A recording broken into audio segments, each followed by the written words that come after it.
dire, e finisce qui, cari amici. Sassuolo 0, Inter 5. Sassuolo 0, Inter 5. Caro Lore, io sto in ginocchio tutta la clip, sappi. È tutto vero! È tutto vero! L'Inter passa con un sonoro 5-0 sul campo del Sassuolo. Il gol di Luis Enrique a coronare un pomeriggio meraviglioso che abbiamo vissuto insieme. L'Inter che lancia un messaggio fortissimo dopo la vittoria faticosa del Napoli. L'Inter passa a valanga su un campo che storicamente ci ha creato problemi, difficoltà e incubi, e si presenta come meglio non poteva alla super sfida contro la Juventus, dimostrando ancora una volta, Simo, che quando l'Inter ha una settimana piena per preparare la partita, come di fatto è stata questa, visto che l'Inter ha giocato con una formazione rivoluzionata contro il Torino, ce n'è davvero per pochi, quasi nessuno riesce a contenere l'Inter, che commenteremo questa gara. L'ho detto alla fine del primo tempo, lo ribadisco in questo momento, sì, è un Inter che può migliorare, sì, c'è il tema dei big match, sì, c'è il discorso di alcune cose che possono essere fatte ancora meglio, ma l'Inter centra, signori, la 19ª vittoria in 24 partite di campionato. È vero che 4 sconfitte sono tante, è vero che tendenzialmente non si vince con 4 sconfitte, ma l'Inter 19 vittorie, chi ha fatto 19 vittorie? Chi fa 19 vittorie? Cioè, fino a qua la squadra più vicina per numero di vittorie è il Napoli a 15, e quindi è un Inter che sta avendo un cammino straordinario, assolutamente, che non fallisce un colpo, soprattutto con le squadre che passano, diciamo, della colonna destra, ma anche quelle da metà classifica in giù.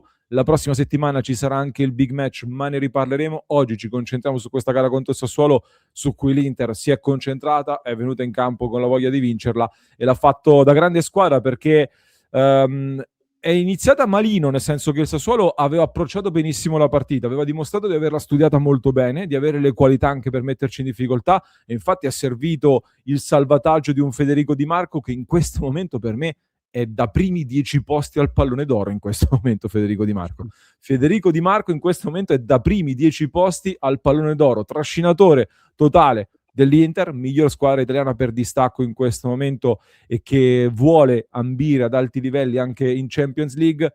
3 assist in una partita e un gol, perché sullo 0-0 col salvataggio, come dicevi anche tu Simo, vale un gol. E quindi Di Marco stratosferico, fate una statua, fate un calco a quel piede e tramandatelo ai posteri. E anche una l'Inter traversa. che e anche la traversa, assolutamente. E l'Inter che in un momento in cui stava un pochino, non dico soffrendo, ma trovando le giuste misure, piazza il gol di Bissek, ancora da calcio piazzato, raddoppia con Thuram che torna al sorriso e poi la chiude con Lautaro, Akanji e Luis Enrique. Non vedo imperfezioni in questa partita dell'ennesimo clean sheet, tra l'altro. Sai, ti posso dire anche questo. Altre volte ci è capitato di dire, e mi è capitato di dire, questa partita è un po' la sintesi di cosa sia il calcio, magari più in chiave o negativa o parzialmente negativa. Oggi, nel caso specifico dell'Inter, è la sintesi di cosa sia il calcio in maniera positiva per noi. Perché se tu vai a rivedere il primo tempo e ti fermi lì, non diresti mai che questa partita possa finire 5-0. Perché il Sassuolo aveva giocato un buonissimo primo tempo, almeno un gol meritava di farlo, probabilmente, e tra l'altro la gara gira proprio nei 10 minuti tra gli ultimi 5 pre-intervallo e i primi 5 post, dove il Sassuolo trova il gol che riapre la partita e viene annullato per un fuorigioco di tanto così, e dall'altra parte, invece, dopo 5 minuti dall'inizio della ripresa, l'Inter fa il terzo gol che di fatto chiude definitivamente i giochi. Il calcio è anche questo, ragazzi, partite che girano in un certo modo, dove oggi io francamente all'Inter direi che è andato praticamente tutto bene, non vedo, la traversa poteva diventare gol, però voglio dire, ci stiamo attaccando proprio all'unica cosa in un 5-0 del genere, però l'Inter comunque annulla il pericolo di una partita che storicamente è molto complicata, e anche il fatto, sai, di giocarti la partita che giochi prima del big match ha un peso ulteriore, perché se non la vinci arrivi con un attimo di pressione in più. La Juve stasera avrà la Lazio, quindi non è facile. Direi tutto benissimo, meno per le mie ginocchia, perché sono in ginocchio da 10 minuti e iniziano a fare male, ma resisterò per Luis Enrique. Questa è un inside joke che chi ha seguito la diretta sa.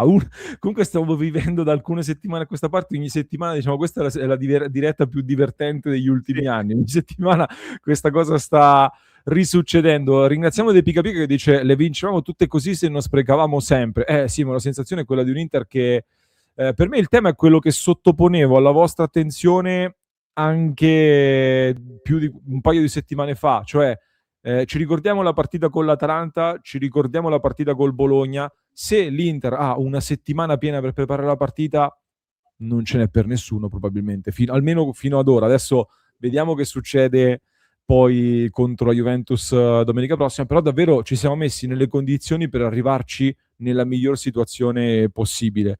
Dovevamo uscire da tutte le coppe, allora mi stai dicendo questo? Via da tutte le coppe come fanno altri? Assolutamente no, non mi porterai mai su questo carro. Povero Allegri che con 6 gol faceva 18 punti, dice Mia Z, questo l'altro dato ancora più impressionante è quello di un Inter che ha una differenza reti di più 38, la seconda miglior differenza reti del campionato è a più 21 tra Milan, Juventus e Como che hanno una partita in meno, quindi potrebbero migliorarla, ma al momento sono al più 21 che cioè l'Inter sta facendo veramente un altro campionato a livello di dati numerici. Carmela, che bello col Sassuolo, scrive la nostra Carmela, mentre Armando, che ringraziamo, 58 punti, siamo una schiaccia Sassuolo, e name surname dice, ma dai, Gigi Enrico segna nella partita che non posso seguire. Grazie mille per il supporto. Simo, a me Luis Enrique, lo stavo dicendo, mi stava piacendo, al di là del gol che poi ci ha fatto esultare tutti, mi stava piacendo per questa interpretazione, poi ne parleremo più in concreto nel contenuto di domani, che giocava tra le linee, molto di contributo alla manovra offensiva con le sue caratteristiche più da passatore, trova anche questo grandissimo gol che approfitta dell'errore di Muric in uscita. Ti chiedo se mi dai i tuoi top di questa gara, chi ti è piaciuto di più? Praticamente tutti. Nel primo tempo i due un pelino più in ombra erano stati Lautaro e Mkhitaryan, secondo me, per motivi diversi. Poi nella ripresa Lautaro segna e gli altri secondo me hanno fatto benissimo tutti. Chiaramente Di Marco domina da questo punto di vista per il tipo di impatto che è riuscito ad avere. Io dicevo, è un'altra cosa che in qualche modo si riallaccia a quello che dicevo prima. Nel primo tempo a me non era dispiaciuto nemmeno Bissek, al di là del gol. E lo dico perché in realtà in tutto il primo tempo il giocatore più pericoloso del Sassuolo è stato proprio quell'Aurientè che giocava contro Bissek, ma perché secondo me è stato molto bravo lui a metterlo in difficoltà. Ma tutto sommato Jan aveva fatto una buonissima partita. Ancora una volta Zielinski secondo me conferma quanto sia in totale assoluto dominio del centrocampo e tutto ciò che gli passa intorno, diciamo. Sono molto contento che abbia trovato il gol Thuram, perché insomma da tempo ne avevamo un attimo alzato, diciamo, l'attenzione nei suoi confronti, e quindi a prescindere che poi ci si aspetta comunque di più, però Thuram è importante anche che si potesse sbloccare dal punto di vista mentale. Per quanto una delle due fosse a gioco fermo, Sommer comunque avesse dentro anche due buoni interventi. Tra l'altro non mi ricordo a questo punto quale dei gol, forse quello proprio di Thuram, nasce da un'uscita di Sommer fuori dall'area che con il piede colpisce di prima su un lancio alto e va a servire Sucic perfettamente al centro del centrocampo, quindi anche quello facciamolo notare, visto che spesso lo critichiamo. E cioè basta, direi che poi tutti gli altri, Akanji ha fatto gol, sono molto contento, lo chiamavo da settimane, partita quasi perfetta da questo punto di vista. Cioè, aggiungere anche i gol di Luis Enrique Akanji, cioè è una partita che ti Esatto. gonfia tante cose, tanti dati, tanto volume, tanta fiducia soprattutto.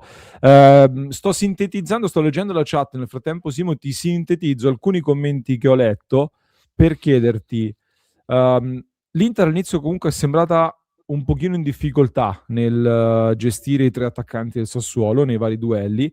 È servito anche un pizzico di fortuna, qualcuno dice, come sul fuorigioco in occasione del gol del Sassuolo che stava riaprendo la partita con Torsbeth che era partita l'azione da un fuorigioco di 2 centimetri sostanzialmente lì. Secondo te si può parlare di fortuna, di episodi che hanno girato bene?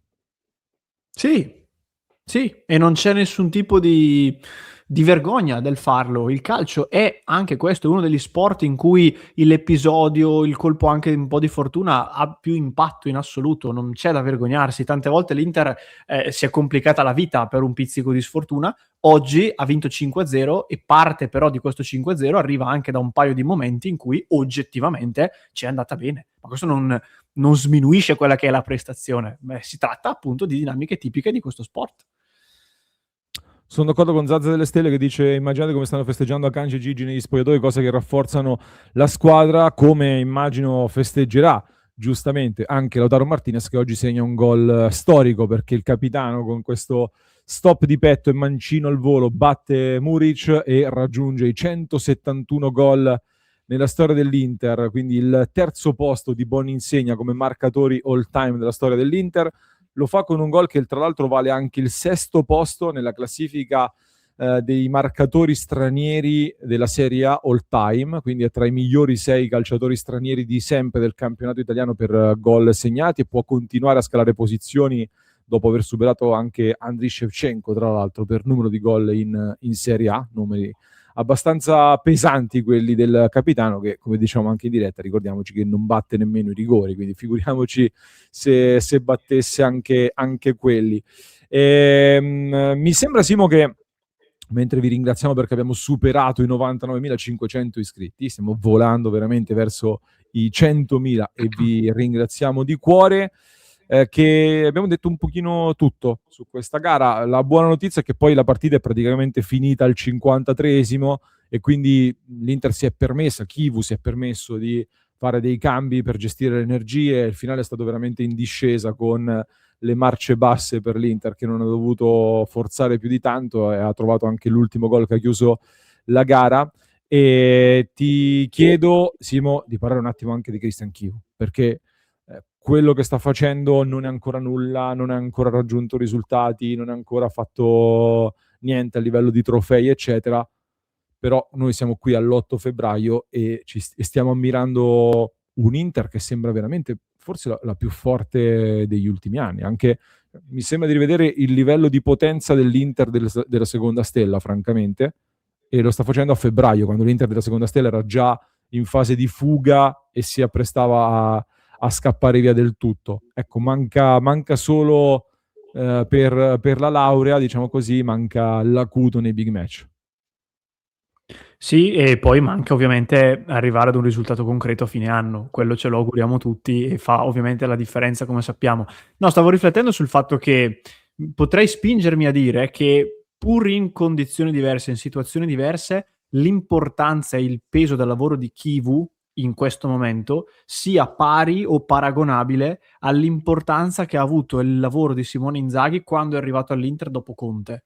Momenti da un lato positivi, perché comunque la squadra era forte, là addirittura arrivavi da uno scudetto vinto, però comunque turbolenze estive a livello di proprietà, eccetera eccetera. Qui arrivavi da una stagione devastante chiusa con un 5-0 in finale di Champions, sembrava davvero che dovesse ricostruire dalle macerie, e in più allenatore del tutto inesperto a questi livelli.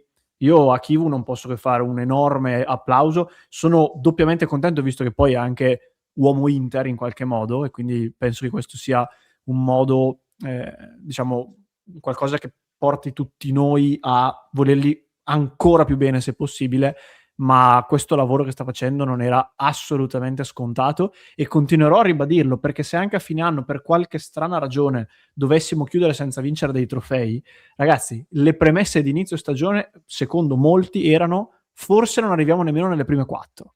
Io non me lo dimentico questo. E non che fosse assurdo, perché io stesso avevo tanti dubbi, figuriamoci. E invece Kivu ha tirato fuori da una squadra che sembrava KO tutto quello che stiamo vedendo. Quindi non posso che fargli un abbraccio, un applauso e dargli anche un abbraccio gigantesco, davvero, senza dimenticare il lavoro che sta facendo per il movimento a livello comunicativo, che passa magari sotto traccia, perlomeno per noi che soprattutto esultiamo per le vittorie, ma è fondamentale soprattutto in questo momento storico, come lui anche De Rossi e pochi altri, a cui però faccio i complimenti. Di sicuro non Conte, ecco. Ma chiudo segnalando la classifica che va aggiornata e va guardata, con l'Inter che conduce, quindi con 58 punti, più 8 sul Milan, che però deve recuperare, giocherà in questo calendario molto particolare, quello del Milan, che cambia, muta forma e permette di recuperare con tanto tempo. Il Milan comunque tornerà in campo il 13 febbraio e sarà a meno 8 dall'Inter, quindi è vero che avranno l'asterisco, questa volta toccherà loro, per cui vediamo questa pressione. Il Napoli a meno 9, la Juventus è a quota 45, stasera affronta una Lazio in grande difficoltà con Sarri in aperta discussione, in aperta polemica, quindi la Juventus a 45 potrebbe risalire a meno 10 dall'Inter, e lo ricordiamo, la prossima settimana scontro diretto che seguiremo qua su Passione Inter. È stata una bella domenica, approfondiremo poi questa partita nei prossimi contenuti, lo faremo anche nel club di Passione Inter, www.passioneinter.club, quindi iscrizione al canale se non lo avete ancora fatto, e vi aspettiamo nel club di Passione Inter, www.passioneinter.club.